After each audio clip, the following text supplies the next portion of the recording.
Good afternoon, and welcome to the Middle East Forum's webinar and podcast series, Israel Insider, this week with Alex Selsky. I'm Stacey Roman, and I'll be moderating this discussion today. We are pleased to have Alex Selsky, a senior advisor to Middle East Forum's Israel Victory Project, join us this week to update us on all the events going on in Israel. Alex will be giving us a briefing on current Israeli affairs for 15 minutes and open it up for questions.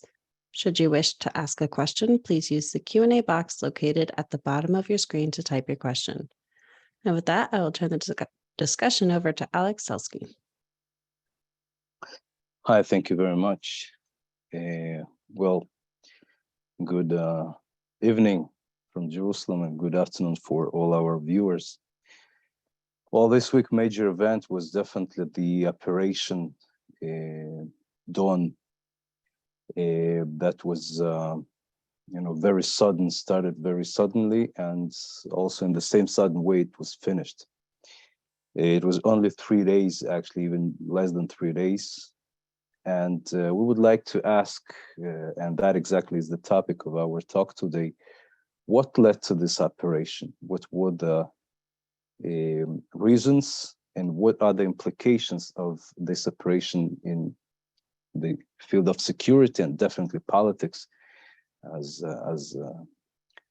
Secretary of State Kissinger once said, there is only domestic politics in Israel. Well, we are in the beginning of a new wave of the most popular Israeli game called elections, only fifth in 3 years. So definitely such an event as this operation in Gaza will implement the Israeli politics and is a major component of these elections campaigns of everyone.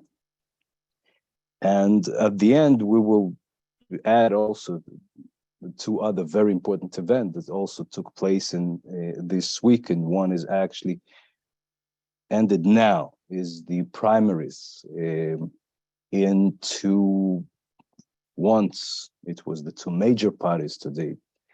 It's one of the major parties definitely is Likud. Today there are primaries in Likud, and a few days ago it was primaries in Labour Party, so we will touch that in the end. So let's speak about the Operation Dawn against the Islamic Jihad that Israel launched and initiated, actually, which is very outstanding for Israel to initiate operations. Israel usually is the one that reacts. Why Israel did that? So first of all, it was a security escalation few days before. Israel arrested one of the, this information. Israel arrested one of the leaders of the Palestinian Islamic Jihad in Judea and Samaria. Only arrested, not killed, not assassinated. And as a result, Palestinian Islamic Jihad in Gaza was ready to launch a terrorist act next to the border of Gaza, and Israel actually instructed all the communities next to Gaza, what we called around Gaza, Otef Aza, to stay at home and actually closed all the major roads around the border with Gaza for a few days. And it caused much criticism toward the political establishment and security. How come Israel is so frightened and just a small terror organization like Islamic Jihad can just threaten, and we are so threatened and we just stop our life. Apparently it was the army was and the political leadership were already planning the operation, and within 3 days after that happened, Israeli army assassinated and killed, actually within 1-2 days, all the military leadership of Palestinian Islamic Jihad in Gaza, and arrested more than 20 leaders and major activists of Islamic Jihad, Palestinian Islamic Jihad in Judea and Samaria. Now, what is very important and very outstanding, even though not the first time it happened, that Hamas didn't join the fighting. And that actually enabled Israel to make this very successful operation that ended in 3 days. Now let's analyze why it happened in two levels, in two fields, the security one and the political one. Well, in the field of security, it was, first of all, definitely successful operation. It was fast, it was very successful. Israel assassinated and killed all the military leadership of Islamic Jihad. No casualties on Israeli side, even though Islamic Jihad more than 1,000 rockets. No casualties, and the Iron Dome was extremely successful this time and reached success of 97% of eliminating all the threats of the rockets fired from Gaza. So it was very successful, and it was a signal, as I see, and many of, we already see many commentaries, that it was a signal, first of all, of deterrence toward Hamas, toward Hezbollah, which, by the way, exactly at these days also was threatening because of the disputed border within the sea between Israel and Lebanon, because of the recently found discoveries of natural gas on Israeli side. Exactly at these days, the Secretary General of Islamic Jihad was visiting Iran. And I want to remind that Islamic Jihad, Palestinian Islamic Jihad, is the most Iranian proxy within Gaza, within the Palestinian rejectionist organizations. And it's directed directly from Iran. And these were the days exactly where the leader of the Palestinian Islamic Jihad visited Iran. So, and well, I don't have to remind you that we are before, apparently, a new stage of negotiations between Iran and United States and Europe on the agreement between the United States and Iran, which is very much condemns and doesn't agree. So it was definitely a signal for in warning for all these players to say, we're here, we're watching, and we can assassinate, we can launch, we can not only react, we can attack if it's needed, and we have the abilities, and we have very, very good intelligence. And that was a very good showcase to say, to warn everyone. On the other hand, let's go to the political side also. Yair Lapid is a prime minister. Yair Lapid, definitely not, not an army person, and doesn't have any security record, any security experience, and many within Israel and outside Israel were thinking that Lapid is not able to launch any kind of security operation and will not be able to deal with security issues at all.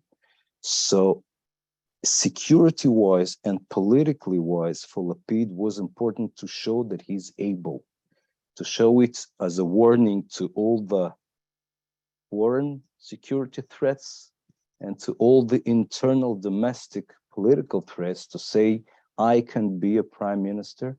Israel has a prime minister that can deal with security threats and can deal with it right and successfully.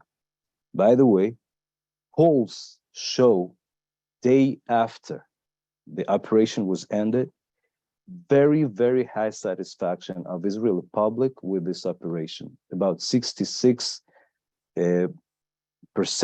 of people in this poll, the Israeli citizens, said that they were very satisfied with the management by Prime Minister, and even more, 72 or 73% were satisfied with the management of the Defense Minister, Benny Gantz.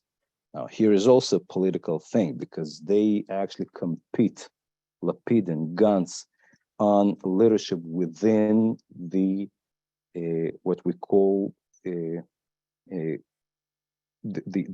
anti-Netanyahu coalition, the change coalition, or it, one side of the camp, because it's either the Netanyahu and his camp, meaning the national Zionists and the Haredi, what they call as right wing, and the camp of center left. Within the center left, the two top parties that will compete on the leadership is Lapid and Gantz. So it's not only that Lapid wanted to show himself, Gantz wanted to remind himself and say, I am the security guy. And we definitely see that he actually succeeded in that, because he got even more high results in these polls. Also, very interesting point is that this operation happened only after the coalition fell apart. Now, Netanyahu, the head of the opposition, said, "Well, this is exactly what shows that you cannot have a government that can deal with the security threats when you have Arab Party in the coalition, because only after the coalition fell apart and Ram is already outside and nobody's scared for this coalition to fall apart and nobody is scared that Ram will resign, now you can have an operation." And immediately after that, number two in Ram actually said to an interview that yes, actually that's right, that if now it were times when we were in the coalition, we wouldn't have been letting them to launch such an operation. So it's a very important case in to some extent, actually, I think, damaging the message of Lapid and Gantz, saying that we can manage an operation, because people understand that you could manage this operation only because the coalition already fell and Ram is already outside. Okay, I have a few minutes to before your questions. So, but I would like to say something opposite and criticize. It's amazing to see how people are satisfied with the operation in which more than 1,000 rockets were fired on Israel, including big cities like Rishon LeZion, Ashdod, Rehovot, Tel Aviv, and suburbs of Jerusalem. Suburbs of Jerusalem were fired. Now, yes, we didn't have any casualties. Yes, it's correct that the Iron Dome was extremely successful, but still it was more than 1,000 rockets. How come our expectations from ourselves and our securities are so low that we can call an operation successful and victorious? Victorious.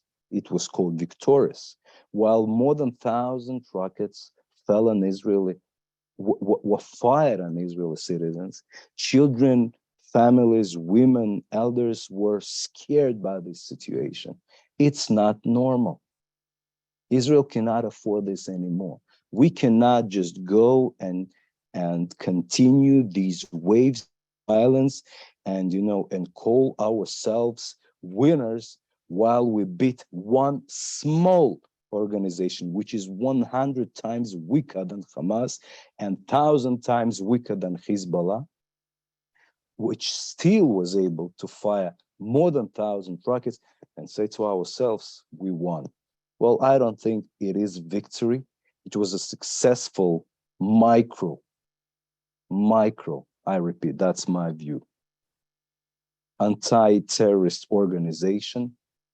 And it shows capabilities, but it doesn't show victory. It's not victory. And if we want to win and defeat the Palestinian rejectionism, we cannot go on such small things, and we have to do more. We have to defeat this rejectionism, and they have to stop firing any rockets. And this deterrence must include Palestinian terror organization and all their supporters, including Hezbollah and including Iran. Well, Stacey, I think we are exactly at 15 minutes, so maybe we will go to, we will transfer to questions. Perfect. Sounds good. Thank you so much for that assessment. For our viewers, if you would like to ask a question, please use the Q&A box located at the bottom of your screen. Oh, that worked. All right. Carrie Hillebrand asks, what were the reactions, both official and in the street, to the operation in the UAE, Bahrain, and Morocco? Well, I don't think that we know what the reactions on the streets, but we do see that we don't see any, we were not condemned. Actually, we saw support definitely from the European countries, definitely from the leaders of Britain, which were usually, very, not, it's not for granted their support. So I think, also, when I told that it's a signal, I think it was also a signal for the anti-Iran Arab Sunni coalition when Israel comes and say, guys, we can fight. We can fight, trust us and rely on us. And if we need to fight, we fight. I met on behalf of Middle East Forum with Iranian leadership in exile who live in the United States and England. And they told me, Arabs, even though they have, much money and a very good weapon, they don't fight. So they look at Israel and they expect Israel to be the fighter. So when Israel launches such an operation, even though it's small but yet successful, Israel shows that rely on us, be with us, come to us, and it encourages cooperation, normalization, and definitely, again, it happens exactly after, even more strengthening of connection between Israel and Saudis. I remind you that Biden came to Israel, then flew to Saudi Arabia, and Saudi Arabia opened its skies for flights from Israel. So everything here is definitely connected, and we definitely can see that Arabs, I can tell even more, not only Arab states, but Hamas himself definitely enjoyed this operation, sitting and saying, well, secretly, thank you to Israel helping us to, to control Gaza and replace, competitors.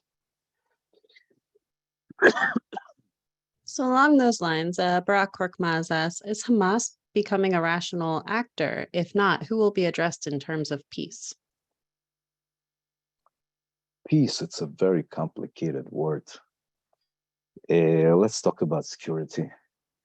If Hamas is a rational player, well, we definitely see in this wave, in this operation, that Hamas was rational. And I'll go back to the end of my previous answer, that Hamas understood that he has what to lose, because Hamas started, to rebuild Gaza with some of Israeli assistance and Egyptian assistance. And they definitely have what to lose. Israel gave about 30,000 permits for workers from Gaza to work in Israel. It's huge assistance to economy. Now, Hamas is the civil government as well. So, when people in Gaza, up, they come to the responsible to Hamas. So Hamas definitely has what to lose, and they understand that Israel also, helps them, and they also, some people say they deterred by Israel. I don't know if they deterred. I think they just more, as exactly you mentioned, they just rational. Now, does it mean that there is more of kind of normalization of dialogue with Hamas? Well, yes, I just hope that it doesn't mean that Israel will, spoil itself by thinking that they can normalize their relationship with Hamas and stop seeing in Hamas an enemy. I think that will be a mistake, and we must defeat Hamas as well. But at this point, Hamas definitely is much more rational, understanding that it doesn't need another fight, another guardian of the walls, as it a year ago.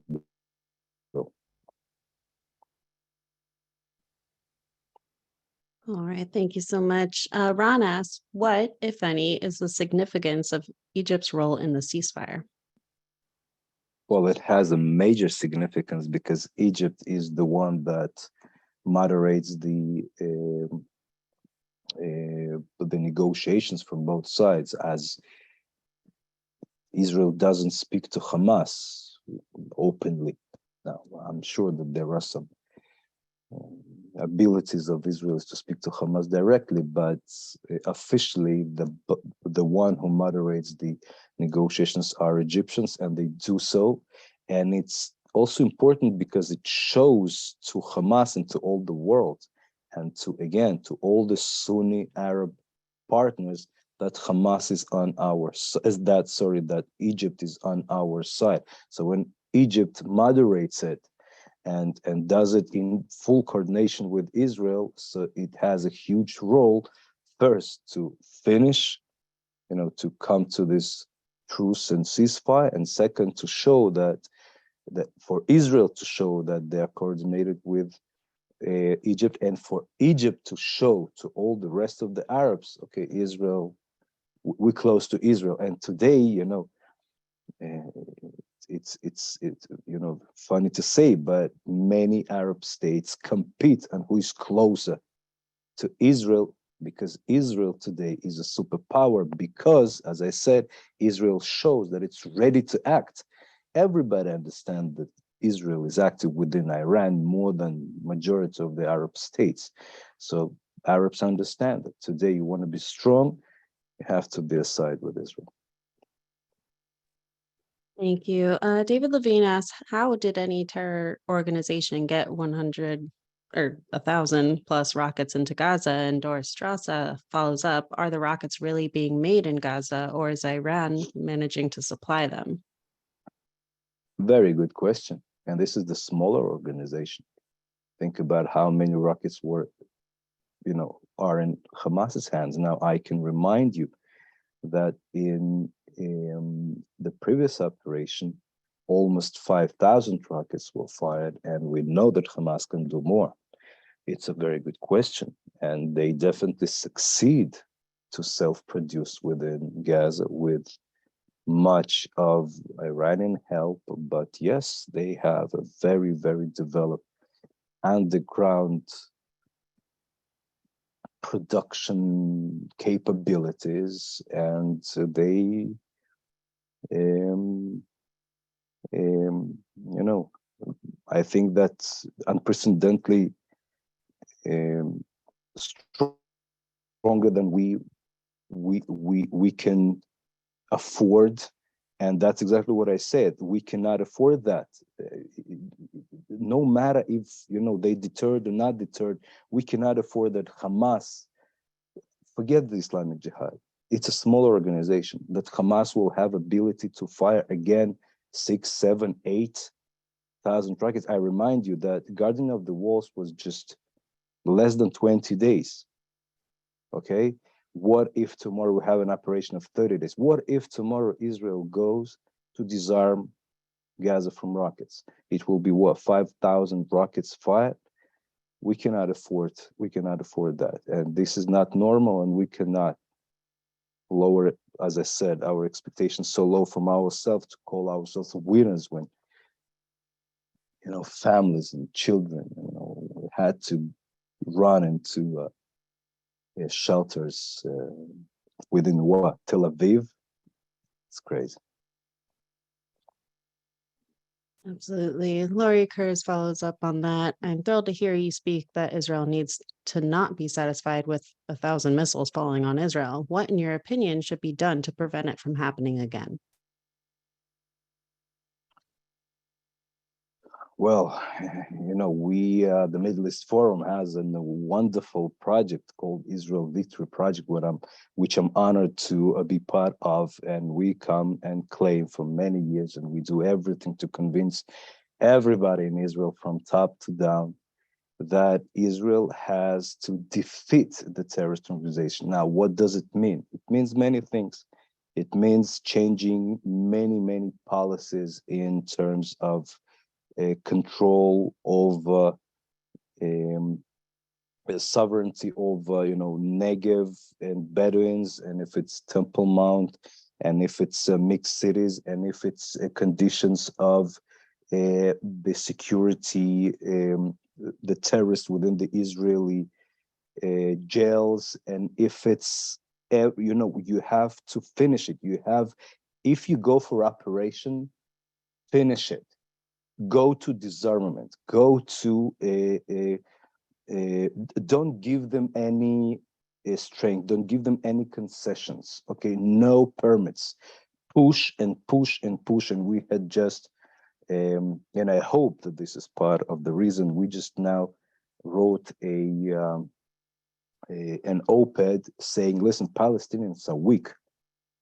Now Palestinians are weak. Look, Biden came here. He didn't consider them. He humiliated Abu Mazen. He didn't go even to Muqata, to Ramallah. He met him where? In Bethlehem, which is another Muslim city.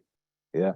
And he met him for 1 hour and said nothing to him, giving him some small money as, as I don't know, lip service.